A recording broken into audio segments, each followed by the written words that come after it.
right, if loving you is wrong, fans, The Firm Season 7, Episode 8. My freaking goodness, this was a fantastic episode.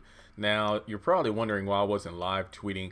I'll save that for the end of the video just because I know people just want me to jump into it. You talk too much. Honestly, just on I rarely see comments like that anymore. So trust me, there's a backstory as to why I didn't watch the episode live, but I'll talk about that at the end of the video to please everyone. But real quick, I will do my social media plugs. I will say that first. If you are new to the channel, make sure you hit the subscribe button. We are closing in on 120,000 subscribers, and I need your help. Also, hit the bell notification icon. That way you don't miss out when I post new content. Like, seriously, why would you want to miss out on that? Links to all my social media, they're in the description below.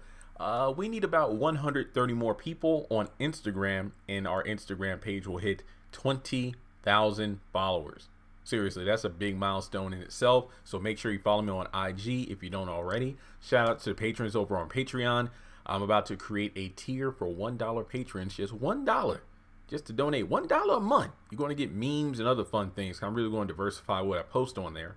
And also, if you want to donate to the channel, just because, feel free to do so. PayPal, there's a link in the description, or Cash App. You should see a Cash App screen on the Cash App scan on the screen towards the very end of the video. Sorry about that. So let's jump into this episode. My gosh, I got 2 pages of notes. So the first couple minutes of the episode, we got Natalie and Eddie. Natalie is continuously asking Eddie to leave her house, and he pretty much is like, look, Eddie's a good guy. I'm on your side this time. Look, you want me? What's your phone number? I'll text you the video. Let me text you the video. It reminds me of like when Brad had the video of him and Marcy having sex, and he sent it to Randall in the hospital, and then Randall got his ass kicked. But in any case, he leaves his business card so Natalie can text him if she wanted the video. So she leaves Lucian a voicemail to call her as soon as possible. Then she leaves yet another voicemail. Then we get to the episode theme. Alex is done. Well, she is in cowgirl attire, tending to Randall's snake. That's the cleanest way for me to put it. And he is surprisingly not happy about it. Why'd you do that, Randall? If Alex did that to me, I wouldn't ask any questions other than, you want some dinner? I don't know, but yeah, basically she wants to make it clear that I only did that to show how stupid you are, that you thought you had a victim, just a helpless housewife who was looking for a little excitement, and you thought you can have your way with me, when in reality I was the one that played you. And Randall was pissed off about this because, trust me, I know how that feels in regards to being outwitted and not wanting to admit that you're wrong. Trust me, that is my demeanor. That is really how I am sometimes. It depends on the circumstance, of course. But he tries to tell her that no, I was the one that pegged you. You were not happy. You weren't in love with your man. And then guess what? I pursued you. And then she tried to flip it saying, well, exactly. You proved my point, because basically it seems like Alex was saying I was putting on this act so you could read the signs and come after me while you're thinking you were the pursuer. I know I'm talking in circles, but that's literally was their conversation. Alex wanted to make it clear she was in control. Randall couldn't handle it. It's like, no, I pegged you from the start. Yeah, because I put on that act so you could peg me. But she tries to get his credit card. He kicks her out. And next thing you know, good old Eddie sees these two and starts to go in. Now, going back to the haves and the have-nots, oh Lord, in the Black History Month, the good old episode missed the gym. People were pissed off about all the bigotry that Jim Cryer was portraying in that episode, and they did not like it, and I can understand that. In this particular episode, Eddie was on full racist gear. His entire thing in this episode was raising hell, and if it wasn't racist, it was definitely ignorance, and it was just nonstop rudeness from this guy. So he pretty much answers the assault call that came into the police station in regards to Randall calling in Natalie, for Natalie beating his ass with that branch last week. Randall wants nothing to do with Eddie. Eddie makes it clear that, look, you can either walk or I could take you downtown to the station. We're making false claims. And Randall backs off because Eddie just goes to, why is it you people always with the violence? I don't like what he said, but he does have a slight point. Natalie did pull a knife on him, and then she did beat Randall with a branch Natalie was on full display last week. That's all I'm saying. And no, I do not condone Eddie for his racist remarks, but I'm just saying he did kind of have a point. That's all I'm saying. But Randall decides to go back in the house. Eddie's like, what the hell are you doing out here? Why don't you go home? The Brad kicked me out. I'm waiting on my ride. And I love the fact that Eddie called out, what's up with this country girl? Was it like this shit kicking boots and the country accent? I'm going back to my roots. I love this because Brad said that, she changed her accent and everything and her whole persona to distance herself from her previous life for family. So it seems like we really are seeing the real Alex now, which is very interesting. So her and Eddie go at it for a while, just nonstop insults. Oh, you're a whore. And it's like, oh, wait. Oh, that's right. You don't have a house. So next thing you know, while she's rating on, it's like, oh yeah, there's my ride. And then Eddie's like, no, you need to go. You need to get yourself together. Then he walks away, and I'm thinking he's going to Brad's I think he's going to Brad's house.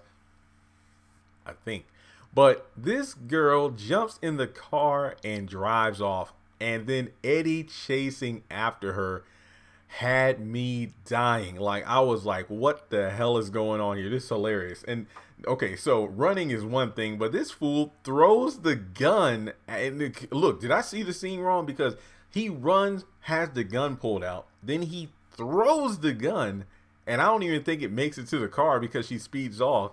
And then I'm thinking, like, dang, what could top this? He calls in to dispatch about being on the lookout for his car. Okay. And makes up a story about who stole the car. It was 3 black suspects. 168 looked like Tyler Perry. When I tell you, I paused the damn episode and almost fell out of my chair. I was too through.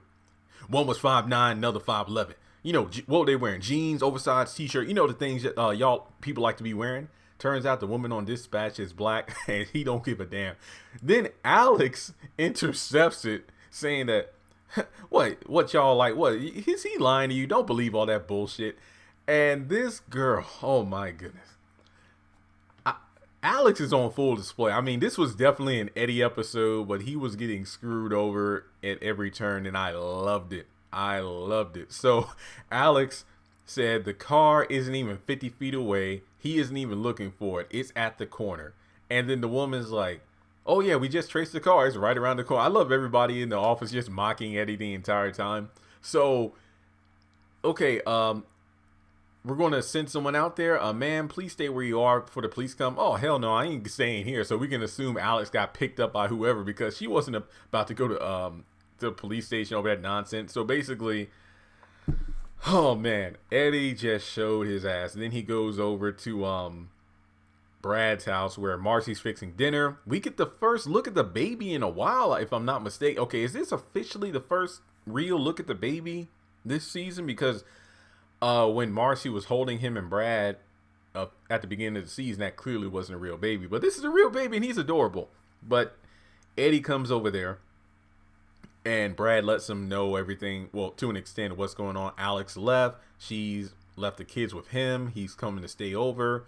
And Eddie is like, no, she would never do that. So does that mean Eddie either has a little bit of belief in his cousin or is just skeptical that Alex wouldn't show that side of herself? But I don't think he would ever expect Alex to steal a police car. So, but this is Jennifer we're talking about.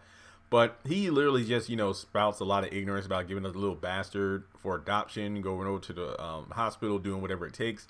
And he goes upstairs to check out the kid's room because he wants to stay. Where Brad, it's almost, believe it or not, it's almost like Esperanza has more of a backbone than Brad when it comes to Eddie. Where it's like Esperanza is finally beginning to stand up for herself. And you have Brad who is just unsure of how he even deals with Eddie. And he's like, look, I want to give a couple things, come back in the night. So I'm like, no, I'm going to lock the door. So we'll have to wait and see how that exactly plays out. I'm not 100% sure, but either way, oh yeah, he also said something. What is it like? Brad asked the $1 million question. Eddie, what do you do with all your money? Oh, the ABCs, assholes, bitches, and cocaine. Sometimes not in that order. And I will say Eddie did compliment Marcy on the dress like I did. What was it, last week before last? And I'm like, why is nobody talking about it? And like, he was right. And I love the fact that, oh, you filling out the A in my alphabet. I love the fact that Marcy turned her back towards the counter so her behind would not be in view of Eddie. So that was a nice little thing. That was a nice little nod to his dialogue right there. Man, okay, I'm almost done with the first page of notes, guys, because a lot of stuff happens, so just strap yourselves in for this review. So make sure, please, give it a thumbs up if you like it. We have Steven and Esperanza. Steven is looking through the house just to make sure Eddie isn't there. Honestly, can you blame him? And he says Alex is doing what she wants to do, and there's really nothing they could do about it, even though Esperanza's still worried. And she actually is thanking him for being kind and everything like that, but on top of that, wants him to stay for a couple hours to meet her daughter. This is a big step, and based on the trailer, we know how that goes, but this is pretty exciting to see. And it looks like they have a quickie. So Ian and Larry, we go over to their office. Basically, Larry just comes up with a lame excuse to use Ian's phone. Oh, can you show me how to get email notifications? Ooh, what about this phone case? And pretty much calls him out for the missed calls because Ian acts like he doesn't know who Carl is. And then the missed calls and the one he answered were from Carl. And Ian gets fired on the spot. Even worse, like the fact that he was stalling was just so Ian's desk would be cleared out or office would be cleared out. So Ian ain't got no job.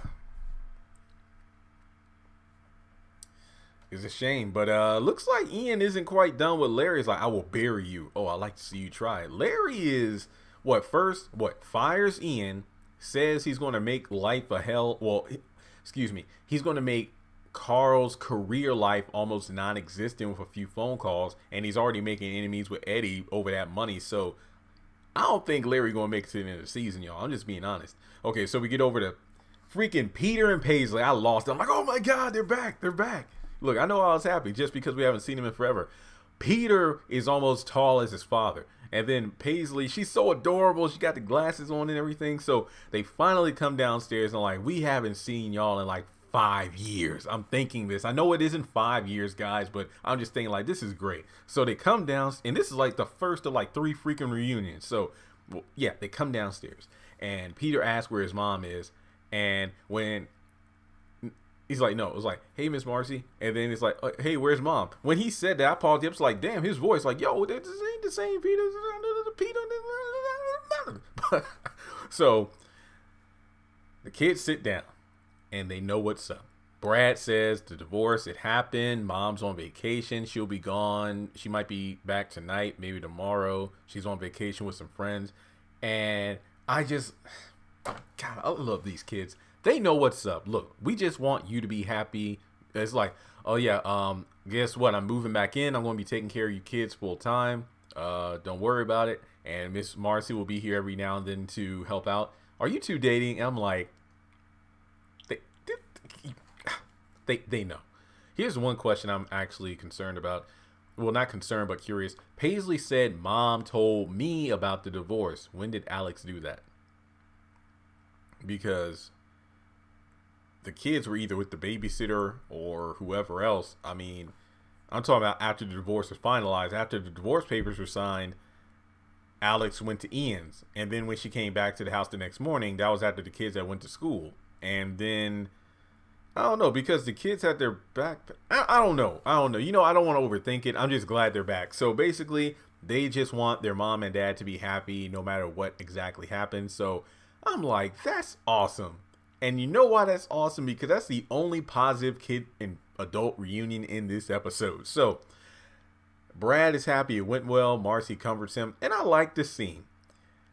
Now we go over to a less than stellar meeting of kid and adult. So we get Mika on screen for, again, the first time like 5 years. And She walks in, immediately rude, because Eddie has filled her head with lies about who Steven is, what kind of guy he is, and the fact that Esperanza is a whore. Steven reads the room, gets out.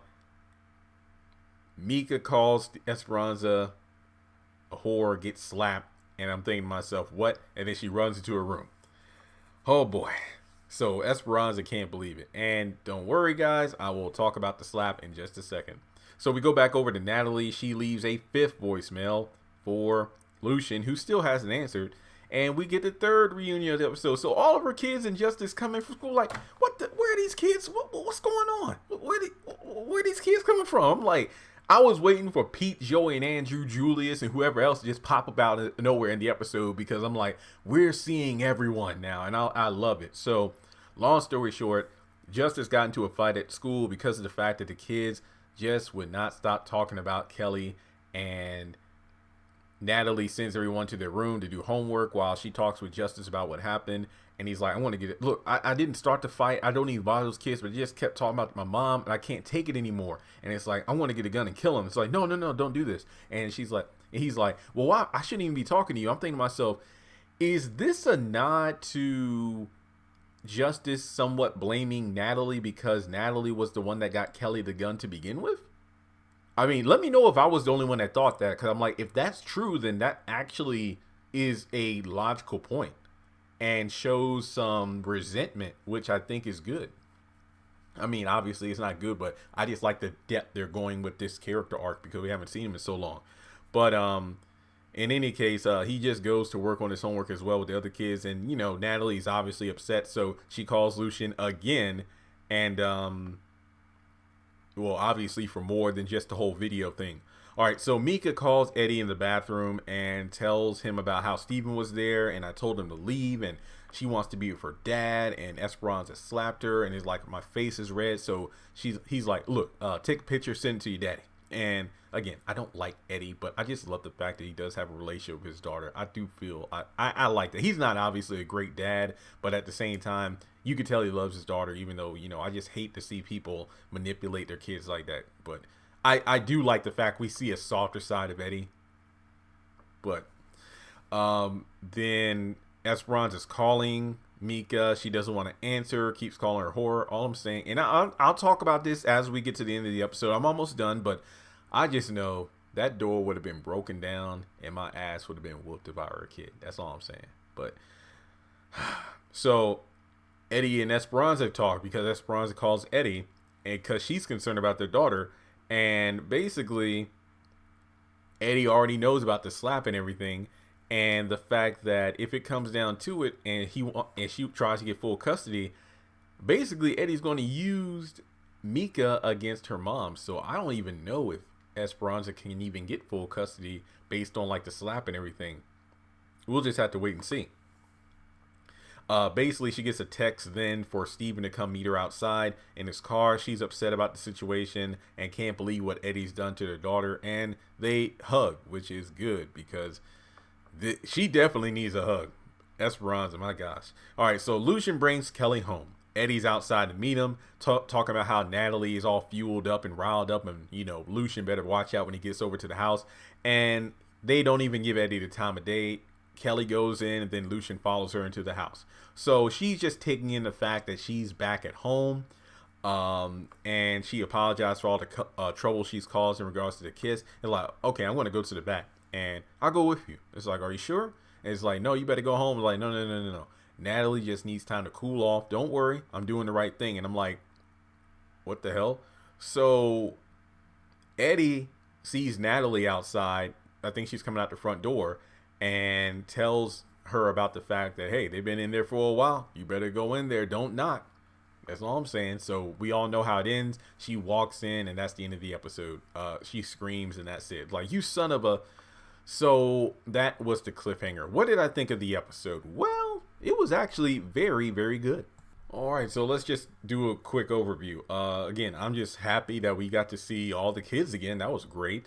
The fact that you have one set of kids who are understanding towards the situation that their parents just got a divorce and dad's already dating someone else. And at the end of the day, They just want everyone to be happy regardless of the circumstances. And you have one daughter or one child who's being manipulated by her father to think the worst about her mother, which in turn could actually affect whether or not Esperanza can get full custody of the daughter. And then on the other side, you have Natalie's kids, and it really isn't a focus on Natalie's kids, it's more so Kelly's child, and then the fact that this is something I never really think about. I mean, I thought about a couple times with like celebrities, for example. Like, can you imagine like what it was to be like to be Chris Brown's siblings after the whole Rihanna thing back in like what was it, the late 2000s?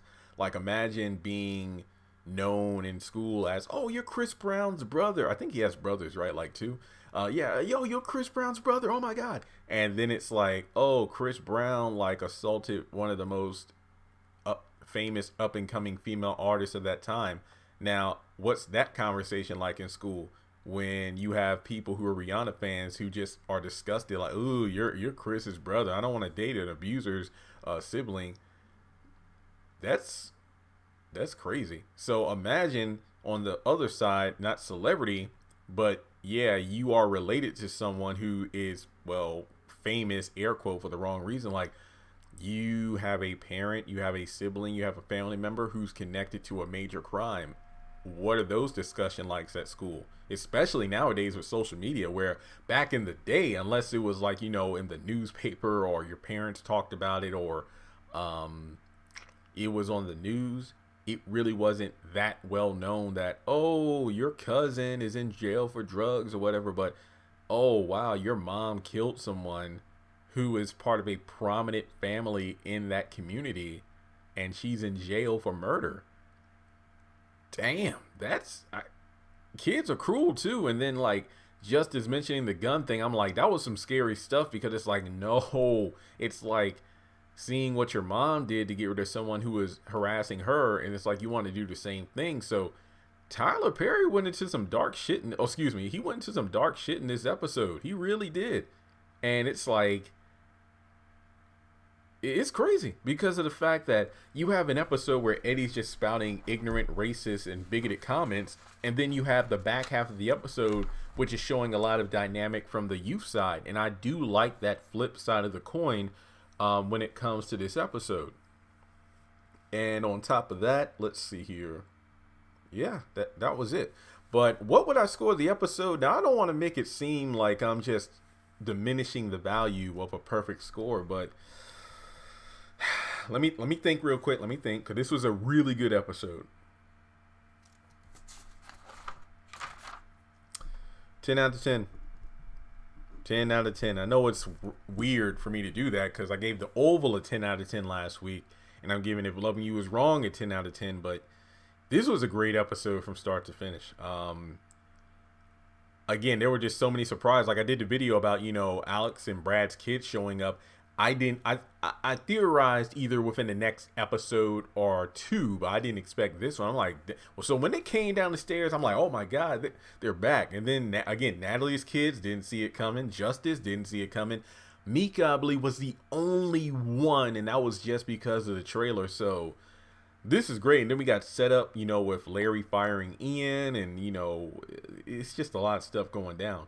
But let's see. I've already done the social media plugs. I've already scored the episode. I already reviewed it, and I talked about some of the darker things. But when Eddie was like a 6'8" looking like Tyler Perry, I'm like, that was good. I love that line. That's good. I gotta like get that clip and just post it on Instagram. That was hilarious. But yeah, why was I not watching live? Long story short, I went to sleep at 1:30 p.m. I woke up, it was 8:47. I'm like, crap. So I stayed up because of the fact that OWN didn't have their clips at noon on Instagram, because I was going to, you know, do my videos where I break down the clips and post those a few hours for the episode, and then when the episode airs, go from there. But that didn't happen. I wake up, oh, Ruby Rose is quitting Batwoman, so now they got to recast the titular character. I'm like, wait, what? Then Greenleaf, they're doing a spin-off series. Wait, what? Greenleaf released another trailer for its June 23rd return. Wait, what? Then If Loving You Is Wrong drops, what, a minute clip of the ending of the episode where Eddie tells Natalie to go across to Kelly's house, and then another clip where Alex takes the car, and I'm like, are you freaking kidding me? So I'm sitting here thinking, okay, I got to get these videos out quick. Only the If Loving You Is Wrong one. So that's why you'll notice that the 3 videos I posted were like at 9:45 because I had to whip them together. They were short mainly because, not just because I had to rush to get them out, but honestly, I've already done videos on that stuff. Like, remember, I did a video about who's Eddie chasing with the gun, and that was answered in the clip. Alex stole the car. And then I even said in the video, she must be going to the bar or something. And then we get another video of Natalie going to the house, Kelly's house. I've already done a video about Eddie catching Lucian and Natalie and Lucian and Kelly in bed, and y'all helped that video get over 10,000 hits. So again, there wasn't really anything to discuss in that video, because at the end we see her rushing towards the bed like she's going to attack someone. And then we had this small clip about Randall and Alex talking about how Alex was the one that manipulated him. Well, wasn't much to talk about there. So that's why those videos were on the shorter side, because it wasn't much to dissect, and the fact I had to get them out quickly, but just because I didn't feel like rambling. So I was debating to get DoorDash, and I'm like, well, number one, it's like almost 10 o'clock and a lot of places are closed at that. I mean, yeah, a lot of places are getting ready to close, already were closed. And I don't know where y'all are at, but it's very windy and rainy here. And it's like, I'm one of those people where I don't feel good about getting deliveries when it's bad weather out. That's just my personal thing. It's like, I just feel a little guilty, and it's like, I wouldn't want to drive out there, so I don't want to make anybody else do it. I mean, it's their job, and like the businesses are still going, but at the same time, it's like, I don't want to put anybody out there in that weather unless they really have to be, you know? So I just decided to eat some oatmeal, and I'm still starving. So I'm recording this video at like 3:59 a.m. So I'm probably going to go back to sleep and then wake up, edit, post these videos, and maybe in the afternoon get something. I don't know. But I just appreciate the people, well, everyone, just for supporting me by just sending me that stuff, because you can't wait until I get the stuff up. So thankfully, nobody was rushing. Everybody was just like excited in the DMs and messages, because I got a ton of them. So just thank you, and just respecting the fact that, hey, you're not going to spoil the episode because I haven't seen it yet, because you don't know if I've seen it, but you're going to tell me, Jeremy, your theory was right about this and that. I appreciate that. And honestly, I don't care too much about spoilers, because usually the episodes are pretty much how I predicted, but this episode was so damn good. A bunch of people are like, look, this episode was great. Let me know when you finished it, because they didn't want to say a damn thing because it was this good. There were a lot of surprises, so I don't feel bad. 10 out of 10. This was a great episode. If you could just bear with me, I'm going to get this video up, the episode review and the trailer breakdown first. Then the Oval comes on tonight. Just please be patient with me this week. eBay has not sent me any deals, so at the moment I don't have anything on eBay. I did ship out everything over the weekend. USPS has been great coming to the house to get my stuff, the packages, and I went shopping, restocked everything. So this week is definitely a video heavy week because we're getting so much news. So Greenleaf videos will be coming. I still gotta do a trailer breakdown for the Oval because Roof is still alive allegedly. So yeah, one thing at a time, people. Don't worry, it's coming. So just thank you all so much. If you want to donate to the channel, you can monetarily or just by watching this video. But also hit the subscribe button and give this video a thumbs up. It does help. So let me know what were your favorite moments of the episode. And oh yeah, sorry, I actually forgot to mention this. Yeah, you know, I don't know how I feel about kids being... Look, I'm not saying abuse children or anything, no. But I'm like, the way I was raised, if you called an adult a word out, you know, out of their name, that would have been it. Like, that would have been a wrap. Like, I can't even fathom the disrespect. Like, I felt so bad for Esperanza, not just for being called out of her name, because she was literally dealing with a mini Eddie. It's like a person you care about has been tainted by the devil. Like Steven said it best, like, what? You got, she has the devil in her ear. I'm like, yeah, that's true. And it's like, I don't know what was worse, the disrespect or her slapping her daughter in the face. Like, it's just like, that's some heavy stuff, man. It really is. But at the same time, it's like kids, I'm not saying abuse. Look, I'm not a parent. I'm not. So, but at the same time, it's like, that's how I was raised. I know like how you were raised isn't always the right way, but at the same time, it did help to keep me in line. So I don't know. That's a discussion in itself, but I don't think we need to go into that. But and I know some people on Twitter, I was reading some comments like, oh, she was annoying. Nah, I don't think she was annoying. You could definitely see that. You can see where she's being influenced. So, yeah, I do feel worse for Esperanza, but I understand that children can be manipulated by their family like that. And like I said, I love the Peter and Paisley moment, even the short reunion with Natalie and the kids, but it was just great to see them. And then the whole thing with Justice. So this was a very deep episode. So again, I don't want to hold you too long. I've been talking long enough. Thanks so much for tuning in, guys. Notification bell. There's going to be a lot of content coming your way this week. I know last week was kind of, dry a little bit. The videos did well, but there wasn't a lot to cover. This week, oh boy, it's the other side of the coin.